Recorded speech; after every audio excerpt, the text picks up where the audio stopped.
Let's see where we're at. Hey, this is Michelle from Coastal Bohemian, and I want to show you how I add dimension, texture, and pure loveliness to embellish furniture.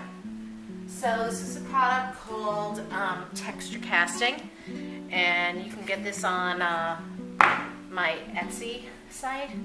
And let me show you how you use it.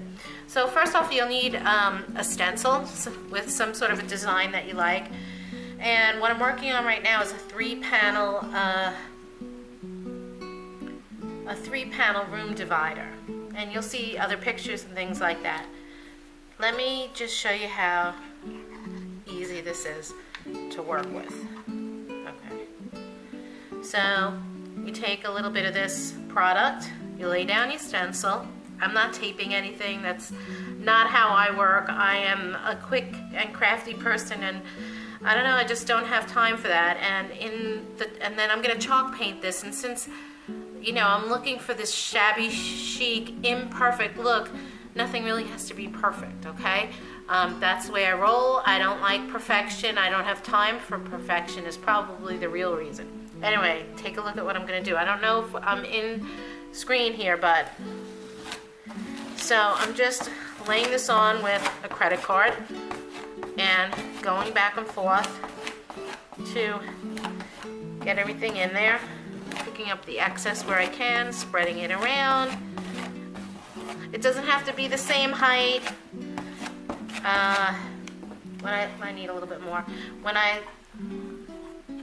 I lift this off, I'm probably gonna have different heights. Lots of mountains and peaks and valleys with this, and for this I'm not particularly concerned, but if you wanted to, and I have done this in the past, I just take a rotary sander and I just run it over the top really quick to give it a little more uniform look. And it's not so much the uniform, but it's about almost like being worn down, a little bit more weathered. So that will, if you do that, that'll work out for you. So you have those options, but you can see, I'm almost done over here, and then I'll pull this up. And then after I pull this up, I'm gonna have to wait for this to dry. It doesn't really take that long, because I'm gonna need to lay this down somewhere else on here and use a portion of this. So now whatever I have left, I'm just picking it up. I'm gonna put it back in here, put the lid on. Okay, and here's your big reveal. Try and lift it straight up. Voila. So now you can see that there's some inconsistencies here. I'm really not worried about this. Once I get my faux finish on here with my chalk paint and my tinted wax, it's just gonna look like a fabulous vintage find, really and truly. And if you don't like this, you can come in here and play with it a little bit. But really, I don't even bother. So stay tuned, because I'm gonna come in with this stencil and lay it down here as close as I possibly can to that, but it'll be when it's dry, and then I have to wait until that's dry and come in here and fill in all these spaces. But I can show you, I've done some more on these panels, so you'll be able to see it later though.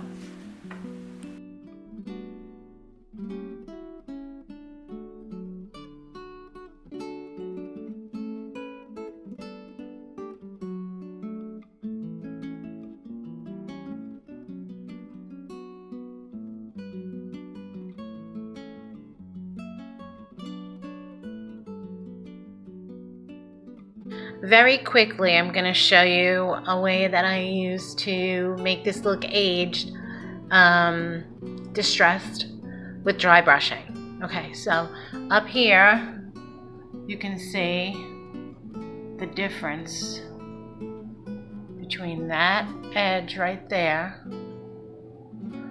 See how it has the gray?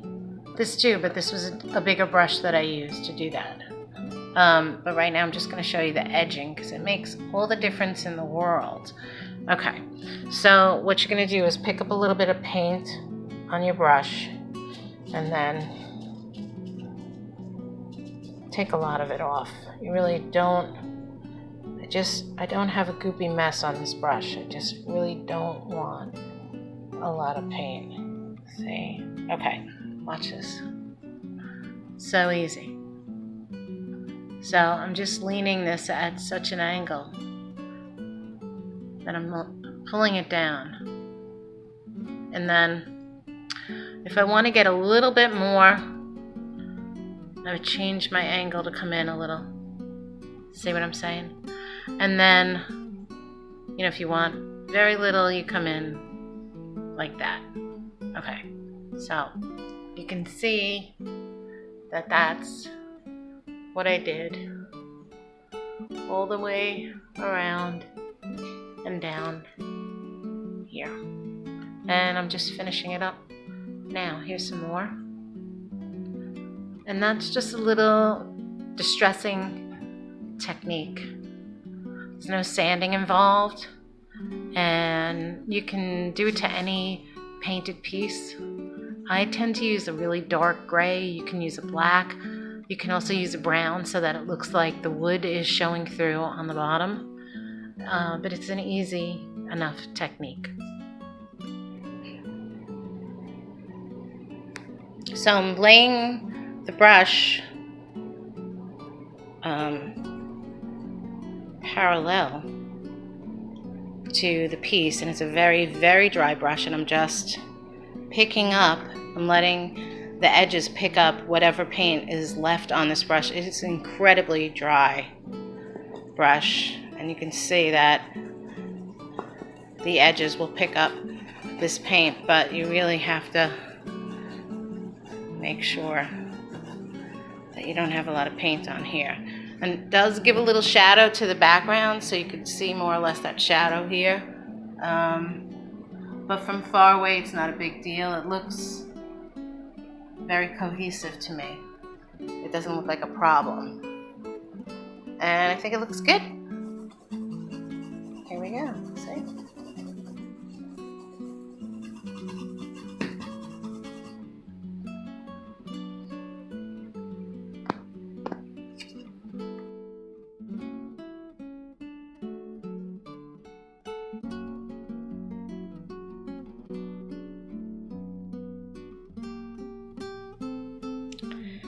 The lighting is pretty bad in this condo. I mean, I don't feel like it is, but for photographing certain things, it really is. And whatever this light is above in the fan, it's giving off blue or something to me. Anyway, I guess eventually I'll figure that out. But the photos that I took of this are not really very good, so I thought it would be fun if I just did a quick video and showed you the end product. So this is the three panel room divider that I have been working on, and I think it came out really nice. You'll see the details in the tutorial, but I just can't get a good enough photo out there of the details of this. So I guess you can kind of see that I did the shabby chic distressed look around the edges, and I discussed that in the tutorial. And you'll see how I did the texture with the stencil, and then I used a dry brush to pick up the detail, to highlight the detail.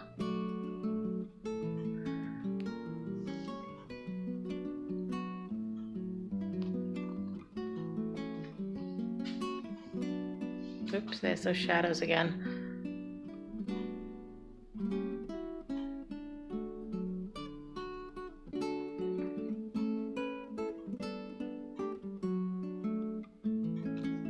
It kind of looks like I slapped on paint here, but it's really very ethereal in person.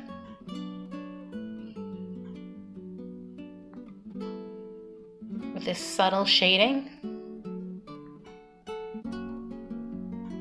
Anyway, I hope you can appreciate it from this little video.